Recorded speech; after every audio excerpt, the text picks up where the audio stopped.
अपना कल्चर, अपना चैनल।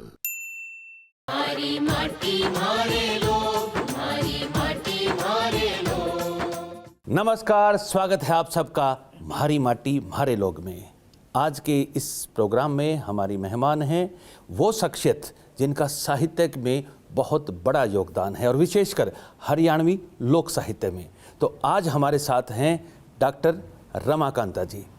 तो प्रोग्राम शुरू करने से पहले जान लेते हैं रमाकांता जी के बारे में।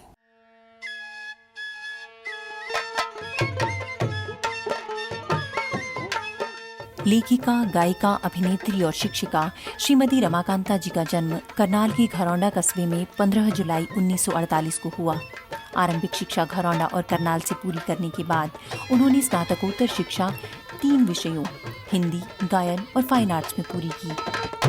इसके अलावा उन्होंने बीएड और एलएलबी की डिग्री भी प्राप्त की। हिंदी और संगीत में 2 पीएचडी धारक रमाकांता जी ने प्रयाग संगीत समिति इलाहाबाद से कथक, तबला व सितार में संगीत प्रभाकर की डिग्री भी प्राप्त की है।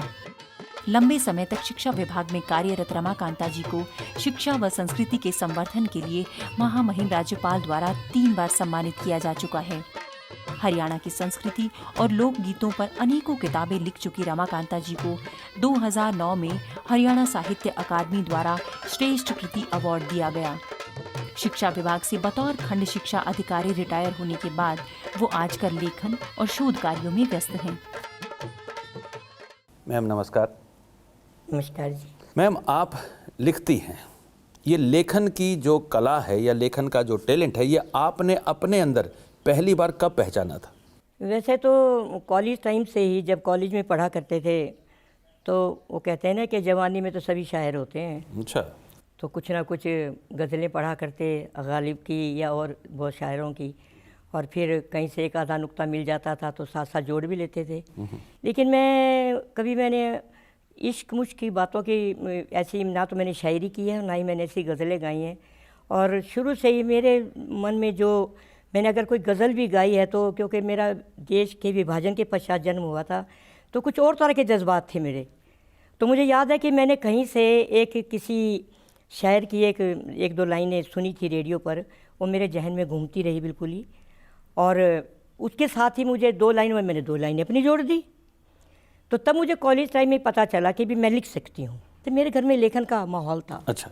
हाँ, मेरी माताजी अपने समय की 10वीं और FA पास और प्रभाकर हिंदी में थी। वाह। मेरी बहन बहुत अच्छी पोइटस थी, बहुत अच्छी कवित्री थी। पंजाब, जब हमारा सामूहिक पंजाब था तो तब भाषा विभाग पंजाब की ओर से वो सर्वदा हमेशा ही फर्स्ट प्राइज़ लेके जाया करती। वाह वाह। इतना अच्छा लिखती थी वो। और मेरा बुआ जी का लड़का था, वो मोन एक्टिंग करता था, और मेरा भाई डिबेटर था। मतलब पूरा परिवार ही कलाकार होगा। मेरे घर में ही ये कीड़े थे, मतलब ये लेखन के।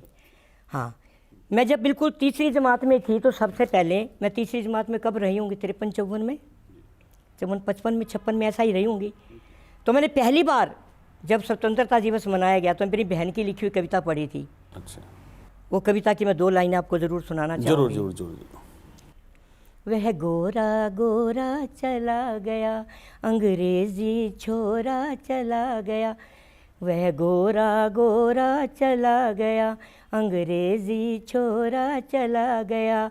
अब नहीं है राज फिरंगी का, अब गया ज़माना तंगी का, ना आएगा अब तंगी का।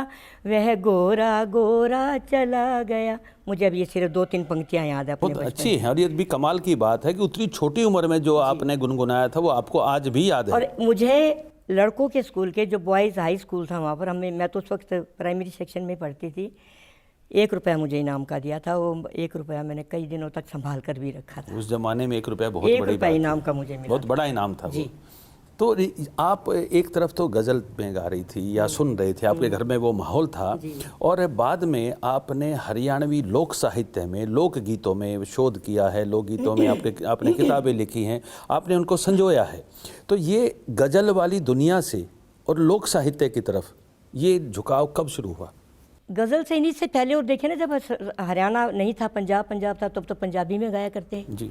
तब पंजाबी के थे, शब्द थे, भजन थे, और पंजाबी गीत गाया करते। तो कोई ऐसा पंजाबी गीत याद है आपको? हाँ, ऐसा गीत था, जब तक मैं मधानियाँ नहीं गाती थी किसी की लड़की विदा नहीं होती थी मेरे पड़ोस में। कोई एक अभी भी गा एक दो। लाइन में सुनाती हूँ आपको।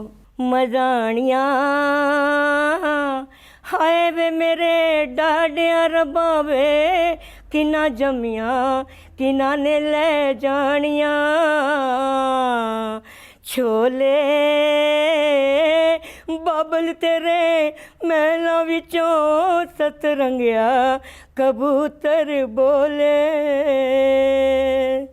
महिलाएं रोने लग जाती थी। अब तो खैर आवाज़ वैसी नहीं है, नहीं, अभी भी कमाल है। तो उस वक्त ही मैं ये विदाई गीत अपने रिश्तेदारों में या आस पास में, क्योंकि घर में भी देखिए उस वक्त तो सब घर में हम हरियाणवी बोलते थे जो भी थी, लेकिन बाहर का वातावरण पंजाब का ही था। ओके। फिर गज़ल में भी कॉलेजेस में बहुत गज़ल गाती थी। मेरे फेवरेट जो थे, आपने कभी नाम सुना होगा, नून नून नज़मी, यानी कि नरेंद्र नाथ नज़मी, मेरे लेक्चरर थे, वो बहुत अच्छी नज़म लिखते थे। तो उनकी मैं एक नज़म गाया करती, मैं आपको सुनाती। जब मेरा नशा टूटा, जब मेरा नशा टूटा, और आ गई अंगड़ाई, नज़मी इसी आलम में, नज़मी इसी आलम में, महफिल में घटा छाई,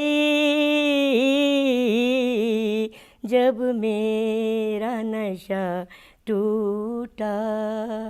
तो ये लहजा था गाने का, नज़म गाने का। आज की तरह तबले पर गज़लें नहीं गाई जाती थी, इस तरह और कुछ धुनें वो थी। अंदाज थोड़ा अलग था, धुनें भी अलग जी थी। तो जी, जो मैंने जिक्र किया था कि मैंने रेडियो पर एक, उस समय तो पाकिस्तान के भी सुने जाते थे कभी कभी। अच्छा, शायरों को मतलब सुना वहाँ जाता की था। भी हवा इधर आ जी, जाती थी, आ जाती मतलब थी। पकड़, सो- रेडियो कला- पकड़ लेता हाँ, था। पकड़ लेता था। कोई ऐसा गीत याद हो जो उस जमाने में वहाँ की हवा इधर आई हो और वो गीत आपको भाया? हाँ, वो एक गज़ल है, सुनाती हूँ मैं आपको। दरीचा दे सदा कोई नहीं है, दरीचा दे सदा कोई नहीं है, गली में बोलता कोई नहीं है, दरीचा दे सदा कोई नहीं है। दो लाइनें और। खुली हैं खिड़कियाँ हर एक घर की, खुली हैं खिड़कियाँ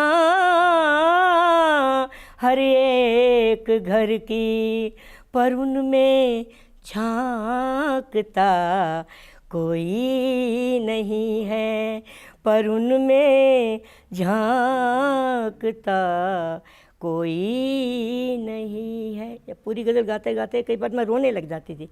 कोई नहीं, घर खुले पड़े हैं, आदमी नहीं रहने वाले। ये बंटवारे का दर्दनाक सीन इस गज़ल में बताया गया है।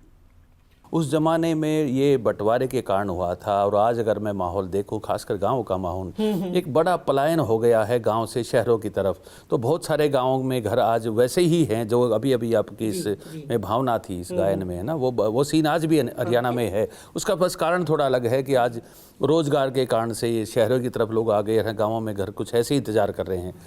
लेकिन हवा फिर उलट गई है जी लोगों को लौटना होगा गांव की ओर, अपनी जड़ से जुड़ना होगा। जी, जो अपनी जड़ से जुड़ने में सुख है, जो अपनी आबो हवा से जो प्रेम है, अगर उसको आप छोड़ देंगे तो आपका जीवन आप तो नीरस हो जाएंगे।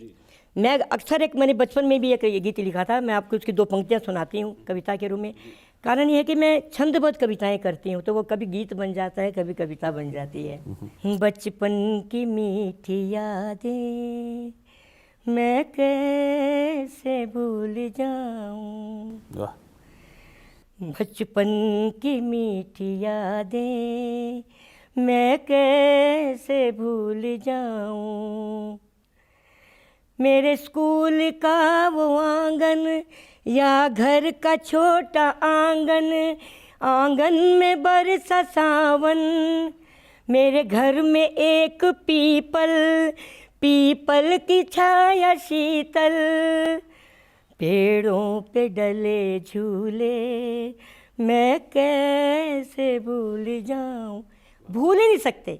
जो सही अपनी जड़ से, अपने देश से प्रेम करता है, उन सबको लौटना होगा। बहुत अच्छा भाव आपके इस गीत में, और हम चाहेंगे इस गीत को अच्छे से ऑडियो रिकॉर्ड करना फिर से इस गीत जरूर को। करवाएंगे, जरूर हम आपका करवाएंगे। सहयोग चाहेंगे इसमें, हम इस गीत को एक शेप देंगे। इसमें सब बताया, कैसे कश्तियाँ बनाते थे, कैसे सर्दी लगती थी, कैसे डांट पड़ती थी, कैसे पेड़ों से तोड़ के खाते थे, इमलियाँ खाते थे, अमरूद खाते थे। बहुत अच्छा भाव है, इसकी ज़रूरत है आज के लोगों के इस इमोशन को जगाने की, और ये सब लोग कहीं ना कहीं रिलेट करेंगे इस गीत से, तो इसको हम बनाएंगे। आपका सहयोग चाहिएगा Sure, इसमें। sure.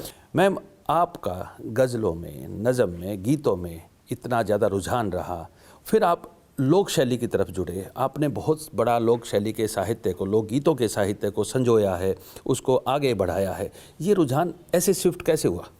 देखिए, ऐसा है कि मेरे घर में तो माहौल था ही। मेरी नानी बहुत अच्छा गाती थी, अच्छा, और फिर मेरी मम्मी भी बहुत अच्छा गाती, बहनें सब गाती थी, अच्छा गाती थी। घर में तो माहौल था ही, ब्याह शादियों में हर ओकेजन पर गीत बड़ा गाए जाते संगीतमय थे। माहौल होगा जब घर के बहुत इतने ज़्यादा। सारे सदस्य इतना अच्छा गाते थे, हमें तो कहीं ना कहीं से सुर ही सुनाई बाहर देते के रहते पड़ोस की ज़रूरत ही नहीं पड़ती थी, अपने आप गीत गा लिया थे। रेडियो करते। भी कम बजता होगा शायद आपके। रेडियो उस वक्त था ही नहीं ना, ओके, हमारे ज़माने में रेडियो कहाँ था। आप रेडियो पर ही आऊँगी जब आपको बताऊँगी। जी जी। तो घर में माहौल था, तो सब गीत, सारे गीत कंठस्थ थे, सब एक से एक बढ़कर। और जब नृत्य किया करते तो नृत्य में भी वो धरती धकेल नृत्य किया करते, कोई दिक्कत नहीं। मेरे परिवार के, मुझे, मेरे बहन भाइयों को ये सौभाग्य प्राप्त है कि हमने अपने से पूर्व पीढ़ी, मेरे दादाजी, जब मेरे दादाजी की डेथ हुई तब उनकी उम्र 90 साल की थी, लगभग 90 नहीं होगी तो 85-87 के करीब होगी। और उधर से मेरी नानी मेरे विवाह के पश्चात उनका देहांत हुआ है, वो भी बहुत बड़ी उम्र की थी। अच्छा, तो मुझे तो उनसे संस्कार आर्य समाजी फैमिली की वैसे थी। जो प्रचार प्रसार में हम गीत गाया करते, वो भी सारी लोक धुनों पर ही हुआ करते। अच्छा, तो लोक धुनें कंठस्थ बहुत अच्छी लगती थी, उन्हीं को गुनगुनाते थे घर में। आरती है तो वो, और गीत हैं तो अपने नए नए गीत घड़ते रहते थे घर में बैठ बैठ के। आदत बन गया, स्वभाव ही बन गया था। तो एक विवाह में गए हम, जब फिर मेरा विवाह हो गया। विवाह होने के पश्चात, उससे पहले, विवाह से पहले यहाँ पर सूर्य ग्रहण का मेला लगा, तो देवी शंकर प्रभाकर जी जो थे वो लयन अफसर थे, तो मैंने एंकरिंग की थी उसमें। अच्छा, आंखों देखा हाल बताया था सारा। कुरुक्षेत्र में। तो उन्होंने मुझे कहा, अरे तुम तो बड़ी अच्छी एंकर हो, रेडियो रोहतक में रेडियो आएगा भी, तुम वहाँ पर एंकरिंग का करना। तो ये बात कहीं 70 के दशक नहीं जी, हम 74, 75, 76 शुरुआत की बात हाँ जी, होगी, उन्हीं हाँ। दिनों की। 76 में तो रेडियो बन गया था। तो मैं करनाल में थी, देवी शंकर प्रभाकर जी भी उधर से, करनाल से, मैं करनाल से बिलोंग करती हूँ जी। तो आई गई हुई बात, संयोग से ऐसा हुआ कि मेरा विवाह हो गया। विवाह के पश्चात मैं यहाँ, मेरे पति यहीं यूनिवर्सिटी में थे, तो मैं यहाँ पे आना हुआ, तो यहाँ रेडियो खुल गया 76 में। जी। तो मैं वहाँ से 79 में ट्रांसफ़र होकर यहाँ पर आई। तो आई विवाह में गई किसी के यहाँ। अच्छा, अब जी, हाँ, बुलावा आया, बान का बुलावा हो, सुबह जाके बैठ के 2 घंटे 4 घंटे। मैंने पूछा, बेटा इतनी देर तो मैं नहीं रुक सकती, भाई तुम बान क्यों ना बैठाती छोरी ने। बोला, आंटी वो हमारी ना काकी है, एक वह आवेगी और वह फिर गीत गावेगी ना, भाई हमने कई बार कुकर बांध बैठाया करें। मगर हाँ, ये थारी काकी नहीं आओगी, थारी छोरी बांध को ना बैठे। बोली, फिर कुकर बैठाओ, हमरा तो बिठाना ना आता। मैं कहा चलो मैं बिठाती हूँ बांध। और मैंने सब कुछ करा के उनके सब कुछ करवा दिया। मेरे मन में एक प्रश्न उठा कि जब ये काकी, दादी, नानी नहीं रहेंगे तब क्या विवाह नहीं होंगे? होंगे तो सही, लेकिन फिर पारंपरिक विधि से नहीं होंगे तो फिर हमारा तो ख़त्म हो गया सब कुछ। कहाँ की संस्कृति है हमारी? उसी दिन रात को आई, रजिस्टर खरीदा 75 रुपये का एक मोटा, उस पर स्वस्तिक का और गणेश जी का नाम लिख करके उसी दिन पहला गीत लिख दिया था मैंने। तो आधी गंगा में जो बोए और आधी में बो दिए बाँस। वो ऐसे बाँस बोए मैंने, तो ऐसे गंगा में जो बोए कि आज तक मेरे मन में ऐसी जिज्ञासा जाग गई है, मुझे जहाँ से भी जो चीज़ मिलती है मैं वहीं से ले, एक लाइन मिलेगी तो वही ले लूँगी, उसको गीत को पूरा करूँगी। ये एक खूबी रही है रमाकांता जी की कि जब अगर लोकगीत की कुछ लाइनें भी अगर इनको मिल जाएं तो उसको पूरा गीत ये बना देती हैं, उस लोक शैली को लेकर और उसको संजोती हैं। जो गीत आपने संदेशा मेरे वीर का लिखा था, तो वो कैसे आपको ये आइडिया आया था? मेरे को आइडिया है कि मेरी मम्मी का अपने भाई से बहुत प्यार था। वो कई दिनों तक घर नहीं आया। जब नहीं आया तो ये टिक्के का दिन था, जो भैया दूज, तो जब वो पानीपत में रहते थे और हम शायद उस वक्त घरोंडा में थे, तो मम्मी मेरी रोने लगी, मेरा भाई नहीं आया, मेरा वीर नहीं आया, मेरा कृष्ण नहीं आया, कृष्ण नाम था उनका। तो रोने लगे ना, तो अभी मैंने कहा, वो ऊपर से कौवा बोल रहा था एक, तो वो बोला, भाई मैं क्या लगी, मम्मी कौवा बोला है, मामा जल्दी आएगा, अभी आएगा। और वो कुछ देर के बाद मामा आ भी गया मेरा। संजोग अच्छा हाँ हो जी, गया। संयोग। तब से फिर मैंने उसके ऊपर ये गीत बनाया था। ऊंचे मंडेरे पे कागारी बोले, लाया संदेशा मेरे वीर का, उड़ जा रे कागा मेरा वीर बुला दे, मुँह भरूं तेरा मोती चूर का। ये रचना रमाकांता जी की थी और इसी रचना को हमने एक ऑडियो का और वीडियो का रूप दिया जिसमें मीनाक्षी की आवाज़ है और सोनल ने इस पर अभिनय किया। देखिए।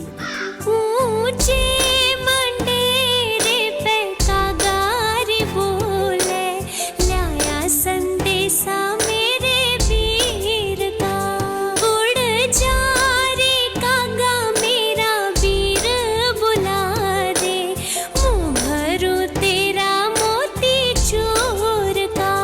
ऐसे ही आपने और भी बहुत सारे गीत लिखे हैं, कहीं तुलसी पूजन के गीत हैं, कहीं सांझी के भी गीत हैं, जिसको हमने अपने ढंग से कुछ विजुअल्स देकर बार बार चैनल पे दिखाया है।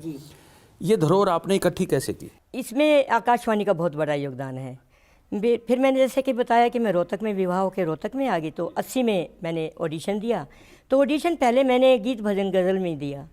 फिर मैंने देखा कि जो गाने वाली महिलाएं हैं, पुरुषों से मैं नहीं इतना वो करती थी, लेकिन महिलाओं से जो गाने वाली थी वो रागिनियाँ गाती थी या वही 2-4 घिसे पीटे गीत वही गाती थी, और जिसका खामियाजा मुझे बड़े बड़े मंचों पर यानी कि साहित्यिक गोष्ठियों में भोगना पड़ा कि आपके हरियाणा का लोग मुझे ताना देते थे, क्या है तुम्हारे पास, क्या नहीं है तुम्हारे यहाँ, तो ये मेरा दामन सिमादे नंदी के बेरा तने ढूंढे पर रखूँ।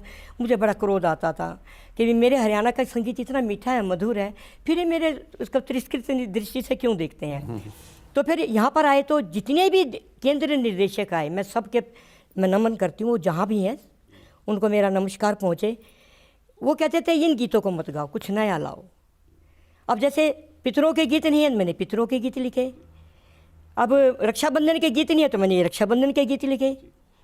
जो जो गीत हमारे यहाँ उपलब्ध नहीं थे, जैसे सामन है, सामन में कोई ऐसा गीत नहीं है जिसमें इसका कोथली का जिक्र हो, बकटे का जिक्र हो। जब मैं सीडी बन रही थी यहाँ की, वो ऑडियोग्राफी हो रही थी यूनिवर्सिटी में, तो मैंने कहा जी कोई गीत तो है नहीं थी, हम दिखा रहे हैं ये सिंधारा, सिंधारे का जिक्र तो दे नहीं रखा। रागिनियों में तो है, लाला हमारे इन्होंने लक्ष्मी चंद जी ने तो जिक्र किया है, भर भर बकटे बांटा है, गीतों में नहीं है कहीं भी। बोले कि जा भाई बे बैठ कर लिख दे। तो इन लोगों ने मुझे कहा कि आप लिखिए, और मेरे जो मेरा कॉन्ट्रैक्ट लेटर था उस पर लिखा होता था स्पेशल कि आपने यही गीत गाने हैं, यही गीत गाने। और वो गीत मैं बैठ बैठ के लिखती थी, उनकी धुनें बनाती थी। ठीक है, ऐसे फागुन के गीत है, फागुन के गीत में तेरी सू बाई जी ये गीत हैं फागुन में गाने वाले, लेकिन फागुन मास में कोई ऐसा गीत नहीं है।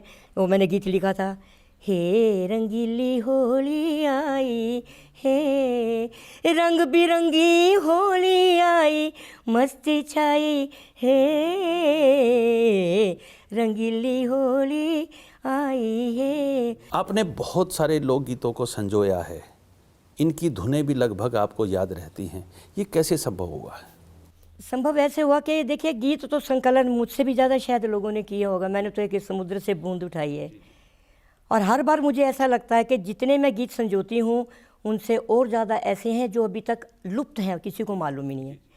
तो उनका संकलन करना मेरा अभिप्राय है। मतलब वो धुन आप में अभी भी है? हाँ, धुन है अभी बिल्कुल, जिज्ञासा यानी कि कीड़ा हूँ मैं उसकी। ओके। जहाँ से भी मुझे मिलता है मैं वहीं से ग्रहण करने की कोशिश करती हूँ, क्योंकि मुझे लगता है मेरी संस्कृति अभी बाहर नहीं आई है। अभी बहुत कुछ है जो पीछे रह गया, जो हमें दिखाई नहीं दे रहा है। हरियाणा को सच में ऐसे लोगों की ज़रूरत है जिनमें ये मर्म है, जिनमें, और ख़ासकर जो लोग सरकार में सही पदों पे बैठे हैं, उनको ऐसे लोगों को पहचानने की ज़रूरत है जिनमें ये दर्द है और जिनमें वो जिज्ञासा है और जिनमें वो हिम्मत है करने की। इस उम्र में भी इनमें वो जिज्ञासा है कि वो कुछ और जोड़ दें। बहुत सारी किताबें लिख चुकी हैं मैम पहले भी, लेकिन ये चाहती हैं और भी लिखना। तो जो लोग इन पदों पर हैं, जो कहीं सहयोग कर सकते हैं, सपोर्ट कर सकते हैं, और हरियाणा की संस्कृति को, खासकर ये जो टैग है जो बार बार प्रयोग किया जाता है कि हरियाणा में कल्चर के नाम पर एग्रीकल्चर है, तो उसके सही कल्चर की पहचान करवाने में इन लोगों का सहयोग लिया जा सकता है। तो आपने जो किताबें लिखी हैं, कौन कौन सी किताबें हैं? जो अब ऐसे देखिए, मैं थोड़ा सा 2 बात और जोड़ूंगी इसमें कि जब हरियाणा बना तो कुछ लोग थे जिन्होंने कुछ लिख दिया, अब उन्हीं को रेफरेंस दिया जा रहा है। आगे किसी ने प्रयास ही नहीं किया कुछ नया ढूंढने का। गांव में जाएं, वहाँ की संस्कृति को लेके आएँ, उनके गीतों को सुने, रीति रिवाजों को देखें, नहीं देखा। तो मैंने इनको एक नहीं, जो पहली मेरी जो पुस्तक साहित्य अकादमी से पुरस्कृत हुई थी, पारंपरिक लोकगीत वो मैं दिखाती हूँ आपको इसके ऊपर। ये पहली मेरी किताब है जो हुई थी। अब मैंने इसके बाद अब मेरी लगभग हिंदी साहित्य और लोक साहित्य को मिला के 17 पुस्तकें छप चुकी हैं। 17 पुस्तकें छप चुकी हाँ, हैं। हाँ जी। अभी रिसेंट पुस्तक आई है हरियाणा प्रदेश के जन्म तथा विवाह संस्कार, कल और आज। विवाह कल क्या थे, आज क्या है। ये चावल का इस्तेमाल क्यों होता है, दूब का इस्तेमाल क्यों होता है, चार सराई क्यों होती है, चार सराई में ये दही दूब हल्दी क्यों डलती है, ये मेंढा क्यों बनता है। मैंने छोटी छोटी बारीक बातों का शोध किया है और इनको इस किताब में दिया है। ये बहुत बड़ा रोल है, ये बहुत बड़ा योगदान आपका है संस्कृति में, ये सालों सदियों तक रहेगा। क्योंकि हमारे प्रदेश में ये संजोने का काम, ढंग से संजोने का काम नहीं हुआ था, ये आप लोगों ने ऐसा किया। और जो अभी आपने बताया कि इस ढंग से आपने मीनिंग के साथ में चीज़ों को संजोया है, तो मुझे लगता है कि पीढ़ी दर पीढ़ी ये काम आए, बिल्कुल काम आए। और इतना ही नहीं, Punjabi university, Punjab university, Delhi university, Kurukshetra university, MD university, Rajasthan की भी यूनिवर्सिटी बन, इनमें प्रति वर्ष मेरे पास दो तीन विद्यार्थी आते हैं जो हरियाणवी संस्कृति पर या लोकगीतों पर काम करते हैं, हिमाचल के भी, और मैं उनका मार्गदर्शन करती हूँ, दिल खोल के उनका मार्गदर्शन करती हूँ। आपकी जो मेहनत है वो बहुत सारे बच्चों के लिए शॉर्टकट का काम कर रही है। जी कि जो बहुत जगह बिखर के बहुत जगह जाने की बजाय एक जगह आ जाओ जी, जिस पे बहुत कुछ मिल ही जाए। हाँ जी, बिल्कुल सब कुछ मैं उनको सब कुछ दे देती हूँ। और इसीलिए मेरे पास तो ये लोकगीतों के लिए जब धुनें नहीं आती तो बच्चे आते हैं। वैसे अभी जो मैम ने बताया है कि जितने बड़े दिल से ये सब बच्चों को शेयर करती हैं, जो खासकर जो शोध करने आते हैं इनके पास, ये भी जो कुछ बुद्धिजीवी वर्ग है हरियाणा का, उसमें मैंने नोट किया है कि काफ़ी बुद्धिजीवी हरियाणा के ऐसे हैं जो बड़े पॉजिटिव रहते हैं, अपनी चीज़ों को शेयर ही नहीं करते। उनको लगता है कि जब किसी और की दिखा दी तो कभी यो बड्डा बन जा, और वो न लकोए रहते हैं, है ना, और वो किसी के काम नहीं आती, क्योंकि वो अपनी अगली पीढ़ी तक भी नहीं दे पाते फिर उन चीज़ों को, वो किसी न किसी कोने में कहीं ना कहीं दबी रह जाती हैं। तो ये सीखने की बात है इनसे कि जैसे ये अपने शोध को, अपने किए काम को नई जनरेशन के साथ शेयर कर रही हैं, तभी ये चीज़ें बाहर आएंगी, तभी ये चीज़ें दुनिया के काम आएंगी। और जो चीज़ आप कहीं लुकोए छुपे बैठे तो इनसे सीख सकते हैं, उसको शेयर कीजिए। बिल्कुल, मैं आपको बताऊँ, आपको विश्वास नहीं होगा, कई बार तो मैं गाड़ी में होती हूँ, कई बार मैं रोटी बना रही होती हूँ, तभी किसी का फ़ोन आता, मैडम इस गीत की धुन बताइए, इस गीत के ये शब्द क्या है ये बताइए। हमने भी कई बार ऐसे डिस्टर्ब किया तभी छोड़ करके मैं उनको बताती हूँ, देखिए मैं बताऊँ, आप इतना अच्छा काम कर रहे हैं तो मैं उसके पीछे क्यों रहूँ, मैं तो पनीर ही बिखेर रही हूँ कि ये पता कौन सी प्योत बन कर पेड़ बन जाए।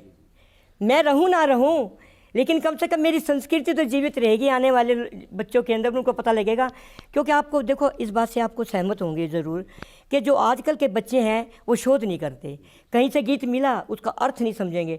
इबिन के लिए मस्ताना तो सामन है, हरियाला फागण है। अब उनको कौन बताए कि क्यों है भाई, फागण मस्ताना है क्यों है, सामन हरियाला है क्यों है ना, वो सीखने उनमें ललक नहीं है सीखने की। ये पुस्तकें मैं इसीलिए कहती हूँ कि ये अलमारी में पड़ी इन पर धूल नहीं पड़ेगी, ये शीशे में झांकेगी तो कोई देखेगा भी सही इनको ज़रूर। ये पुस्तकें झांकेंगी, कहेंगे मुँह हमें पढ़ो पढ़ो पढ़ो। तो ये मेरा विश्वास है। तो मैं तो इसी एक प्रयास में एक छोटा सा मेरा भी प्रयास शामिल हो जाएगा संस्कृति के प्रचार प्रसार में। नहीं, आपका बहुत बड़ा सहयोग है, आपका बहुत बड़ा रोल है। इसी आपके योगदान को हम दुनिया तक पहुंचाने की प्रयास इस साक्षात्कार से भी जो कर रहे हैं, वो हम यही प्रयास कर रहे हैं कि आपके किए काम को लाखों करोड़ों जो लोग हैं, जो चैनल को देखते हैं, जो अलग अलग माध्यमों से यूट्यूब पे देखते हैं, उसको भी हम समझो रहे हैं कि आप सच में क्या योगदान कर रहे हैं, और इसको करोड़ों लोगों तक पहुँचाने का जिम्मा हमारा है। अब मैं कई मंचों से जुड़ी हूँ जहाँ पर मैं हिंदी कविताएँ पढ़ती हूँ, बोलती हूँ अपनी लिखी हुई। हिंदी में भी मैंने बहुत, हरियाणवी में बहुत साहित्य लिखा है, लघु कथाएं लिखी हैं, नाटक लिखे हैं, रागनियाँ लिखी हैं। आपकी अभी पिछले दिनों भी एक लघु कथा पे किताब आपकी आई। हाँ जी, कथा मंजरी, हाँ जी, उसमें कथा मंजरी आई थी और मैं समीक्षा का काम करती हूँ। कितनी विलक्षण प्रतिभा है कि कहीं गज़ल में, कहीं नज़्म में, कहीं गीतों में, कहीं लोक साहित्य में, कहीं लोक गीतों में, कहीं कहानीकारों में। मैंने समाज के मतलब सामाजिक सारोकारों पर बहुत काम किया है, पर्यावरण पर किया है, पर्यावरण पर भी गीत कविताएं लिखी हैं। आपने और भी जो सामाजिक चेतनाओं पे भी गीत लिखे हैं। रक्तदान पर लिखा है, लिखे हैं गीत, और बेटी बचाओ पर, बेटी बचाओ। ऐसे किसी गीत का, चाहे बेटी बचाओ या रक्तदान पे कोई मुखड़ा भी शेयर करिए। मैं आपको सुनाती हूँ। मन गर्भ में मरवा के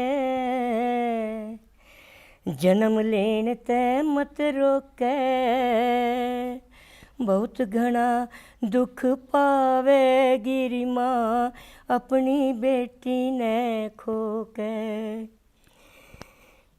धन दौलत की चाना कोना, सोना चांदी मांगू ना, जिस बल रखेगी रह लूँगी, महल अटारी मांगू ना।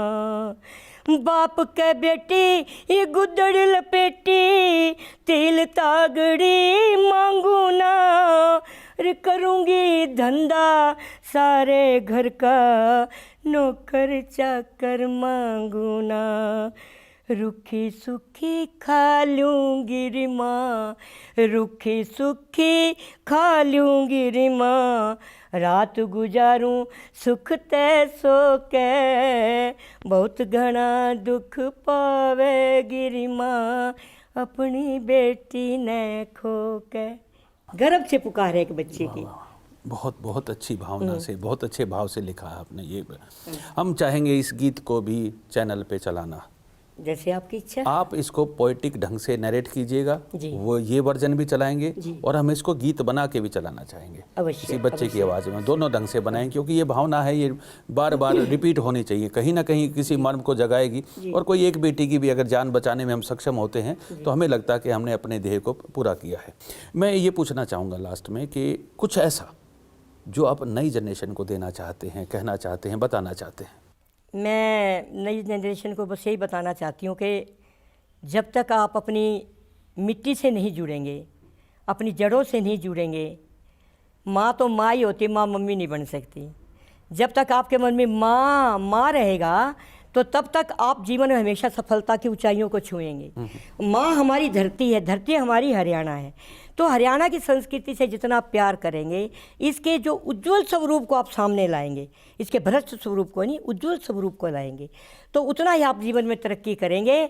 लेकिन अपने आपसी मनमुटावों को छोड़ करके, संस्कृति की वैसे लड़ाई को छोड़ करके, अपनी मैं को छोड़ करके, इतने कलाकार हैं हरियाणा में, अगर एक सिर इनके सबके सिर इकट्ठे हो जाए ना, तो मैं कहती हूँ चीन तो यूँ ख़त्म हो जाएगा। वो देखा क्या कि जहाँ पर इतने सरोकारी सांस्कृतिक मतलब संस्कारी बच्चे हैं, इतने कलाकार हैं, तो आप ये सोचिए कि उस संस्कृति को तो कोई नीचे गिरा ही नहीं सकता। तो मैं तो आज संस्कृति के झंडा गाड़ रही हूँ, और जब तक जीऊँगी तब तक झंडा गाड़ूंगी, और जब तक लगी ही रहूँगी। और यही संदेशा देना चाहती हूँ भाई, जैसी भी टूटी फूटी आपको संस्कृति से संबंधित, विशेषकर लोकगीतों से संबंधित अगर आपको कोई मेरे से जानकारी चाहिए तो मैं आपके लिए हर समय हाजिर हूँ।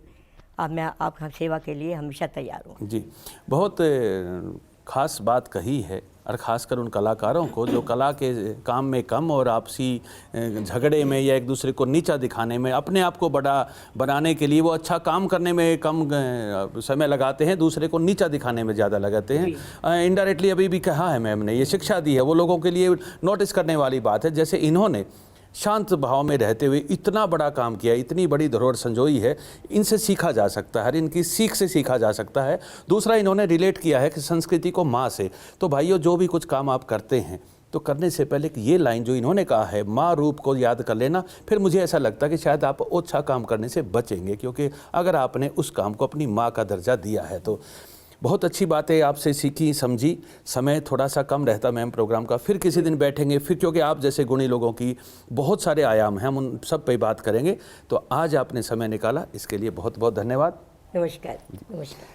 तो ये थी आज की हमारी बातचीत डॉक्टर रमाकांता जी से। फिर मिलेंगे हरियाणा की एक और हस्ती के साथ, तब तक नमस्कार। मारी माटी मारे